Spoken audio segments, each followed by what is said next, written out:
Halo semuanya, kembali lagi bersama saya, Alfonsa Maria Deligwariwini Srikanditi Markobesi, NIM 19120050 dari Program Studi Teknik Informatika Strata 1 Stikom Yalindo Kupang. Nah, pada video kali ini saya akan menjelaskan proyek UAS dari mata kuliah Sistem Cerdas.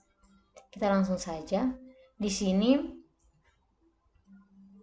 judul yang saya ambil adalah Perekrutan Karyawan dengan Fuzi Inference System Metode Mamdani. Metode. Ini adalah penjelasan singkat tentang metode yang saya gunakan, yaitu metode Mamdani.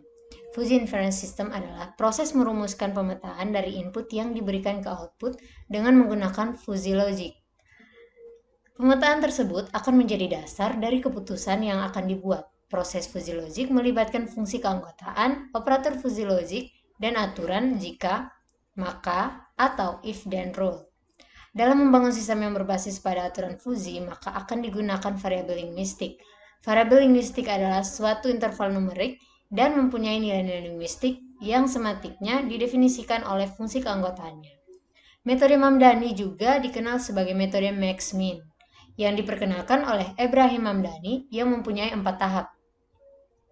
Yang pertama, pembentukan fuzzy pada metode Mamdani, baik variabel input maupun variabel output, dibagi menjadi satu atau lebih himpunan fuzzy.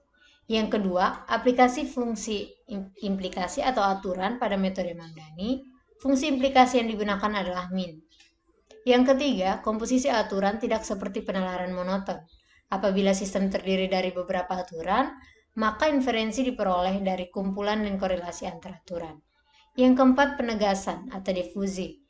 Input dari proses difusifikasi adalah suatu himpunan fuzzy yang diperoleh dari komposisi aturan-aturan fuzzy, sedangkan output yang dihasilkan merupakan suatu bilangan pada domain himpunan fuzzy tersebut.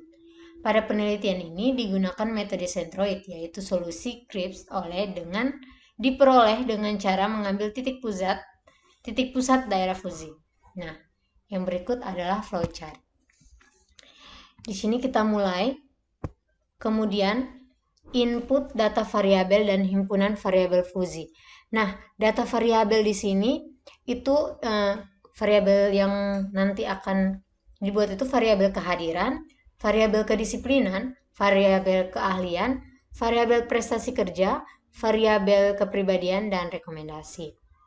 Kemudian kefusifikasi atau menentukan derajat keanggotaan. Nah, untuk menentukan derajat keanggotaan ini yang nanti ada di grafik. Selanjutnya ada defusifikasi. Defusifikasi ini setelah semua nilai dari variabel dimasukkan, maka hasilnya akan diperoleh dari defusifikasi yang berbentuk nilai Cripps tertentu. Kemudian output itu komposisi aturannya, semua output itu di dalam. Selanjutnya selesai. Oke, kita ke perhitungan di Excel. Di sini ada tabel himpunan fuzzy perekrutan. Nah, ini pembentukan himpunan fuzzy ini digunakan pada tiap-tiap variabel ini. Jadi dari himpunan fuzzy pada tabel ini, maka variabel-variabel yang dapat direpresentasikan fungsi atau derajat keanggotaannya dengan menggunakan kurva bahu dan kurva segitiga dengan penjelasan berikut. Yang pertama, kehadiran. Untuk merepresentasikan variabel kehadiran, digunakan kurva bentuk bahu untuk himpunan fuzzy kurang dan baik, serta kurva segitiga untuk himpunan fuzzy normal. Nah, ini di gambar 1 ini ya. Oke. Yang berikut, kedisiplinan. Untuk merepresentasikan variabel kedisiplinan, digunakan kurva berbentuk bahu untuk himpunan fuzzy buruk dan baik, serta kurva segitiga untuk himpunan fuzzy cukup. Seperti ini. Oke, yang berikut adalah keahlian.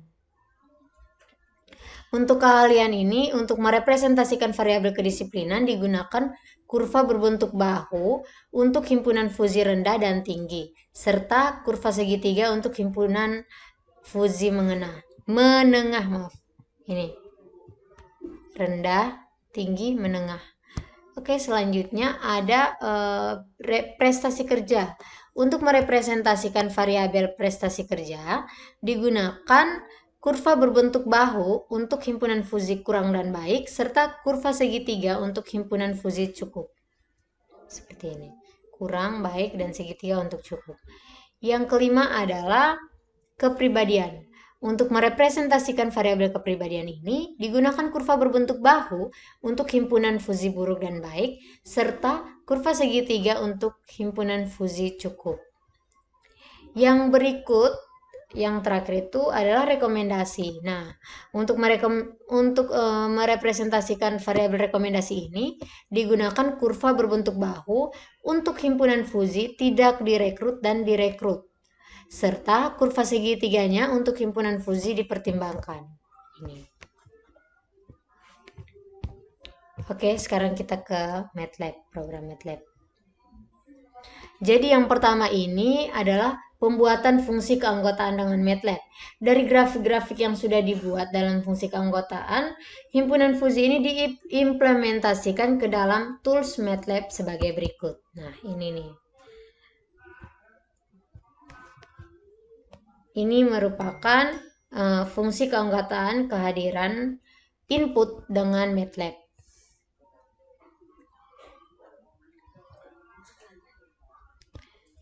Yang berikut, ini merupakan sama juga, ini fungsi keanggotaan kedisiplinan. Oh ya, tadi ini kan kehadiran, fungsi keanggotaan kehadiran kan.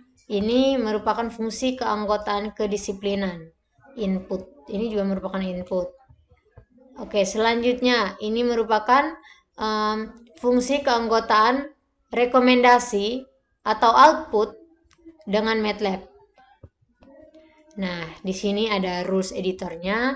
Jadi ini merupakan input atau aturan-aturan rules yang sudah dibuat dalam MATLAB.